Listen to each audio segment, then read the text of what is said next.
Next rule is for injunction to restrain repetition और continuance of breach. तो ये rule जो है वो संविदा भंग जो होता है उसके लिए है। In any suit for restraining the defendant from committing a breach of contract और other injury of any kind. तो यदि किसी सूट में डिफेंडेंट क्या कर रहा है, ब्रीच ऑफ कॉन्ट्रैक्ट कमिट कर रहा है, तो उसको रेस्ट्रेन करने के लिए, उसको रोकने के लिए द अदर इंजरी या कोई और injury, other injury of any kind whether compensation is claimed in the suit और नॉट, चाहे उसमें कंपनसेशन मांगा गया है सूट में या नहीं मांगा गया है, the plaintiff may at any time after the commencement of the suit. तो प्लेंटिफ किसी भी टाइम पर वाद के चलने के दौरान,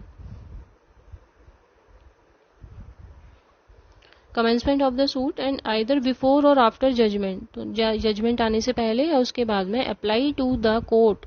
for a temporary injunction, temporary injunction के लिए अप्लाई कर सकता है, to restrain the defendant from committing the breach of contract and injury complaint, या कोई इंजरी अगर उसको पहुंचाई जा रही है तो उसके लिए कंप्लेन कर सकता है, और एनी ब्रीच ऑफ कॉन्ट्रैक्ट और injury of a like kind arising out of the same contract और relating to the same property और राइट, या फिर ऐसा कोई ब्रीच ऑफ कॉन्ट्रैक्ट और इंजरी है of a like kind arising out the same contract, या किसी उसी तरीके के किसी वाद में यदि इंजरी हो रही है, ब्रीच ऑफ कॉन्ट्रैक्ट हो रहा है, तो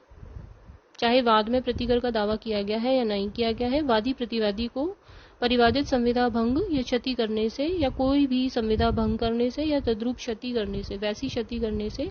जैसी उस संविदा से होती हो या उसी संपत्ति या अधिकार से संबंधित है,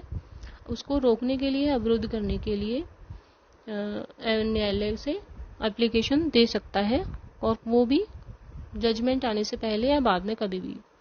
फिर कोर्ट क्या करेगा, the court may be order grant such injunction और on such terms as to the duration of the injunction. तो न्यायालय ऐसा व्यादेश या उसकी अवधि के बारे में, on such terms as to duration of the injunction, keeping on account या लेखा रखने के बारे में, या गिविंग सिक्योरिटीज प्रतिभूति देने के बारे में, ऐसे निबंधनों पर, और otherwise as the court thinks fit. तो और ऐसे टर्म्स और कंडीशंस रखने के बाद में कोर्ट ऑर्डर कर सकेगा किसके, टेम्परेरी इंजंक्शंस के लिए। रूल नंबर 2 ये कहता है कॉन्सिक्वेंस ऑफ डिसओबीडियंस और ब्रीच ऑफ इंजंक्शन। यदि कोई डिपेंडेंट है वो इंजंक्शन को फॉलो नहीं करता है तो क्या होगा, in the case of disobedience of any injunction granted और अदर और या फिर कोई और ऑर्डर दिया गया है अंडर रूल 1 और 2 और breach of any of the terms on which the injunction was granted और the order made, the court under rule 1 और रूल 2 और breach of any of the terms, या किसी टर्म्स के ब्रीच करने पर, ऑन विच द इंजंक्शन, जिन पर की इंजंक्शन दिया गया था या ऑर्डर दिया गया था, the court granting the injunction or making the order or any court to which the suit or proceeding is transferred. या फिर ऐसा भी हो सकता है कि ये जो ऑर्डर्स या इंजंक्शंस निकाले गए थे वो किसी और दूसरे कोर्ट को ट्रांसफर कर दिए गए हों, तो उस सिचुएशन में कोर्ट ऑर्डर कर सकता है the property of the person guilty of such disobedience और breach to be attached. Order कर सकता है कि ऐसी अवज्ञा भंग करने वाले व्यक्ति को, भंग करने के दोषी व्यक्ति की संपत्ति कुर्क कर ली जाए, breach to be attached and may also order such person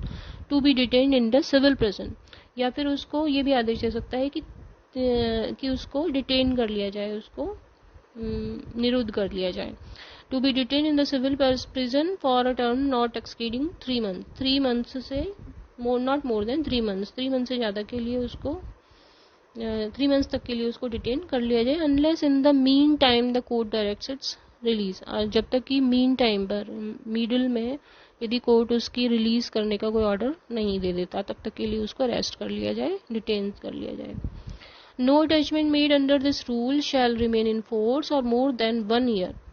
तो जो भी अटैचमेंट इस ऑर्डर के अंडर में की जाएगी वो 1 साल से ज़्यादा के लिए नहीं रहेगी, not shall remain in force for more than 1 year, at the end of which time if the disobedience or breach continues. जिसके खत्म होने पर, जब 1 साल खत्म हो जाता है और उसके बाद भी यदि अवज्ञा जारी रहती है, डिसओबीडियंस या ब्रीच जो है वो जारी रहता है,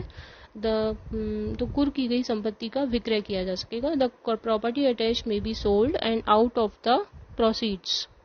और न्यायालय जो ऐसे बेचने, मतलब प्रॉपर्टी को बेचने से जो उसको अमाउंट मिलेगा उसका क्या करेगा, the property attach may be sold and out of the proceeds the court may award such compensation as it thinks fit to the injured party. जो इंजर्ड पार्टी है, मतलब प्लेंटिफ जो है, उसको दे सकता है. And shall pay the balance if any to the party entitled thereto. और उसके बाद भी देने, अगर कुछ बचता है अमाउंट में से तो वो उसको दे देगा जिसकी प्रॉपर्टी बेची थी या जिसकी प्रॉपर्टी अटैच की थी. Before granting injunction. अब ये क्या करूं, हो गया इधर जाके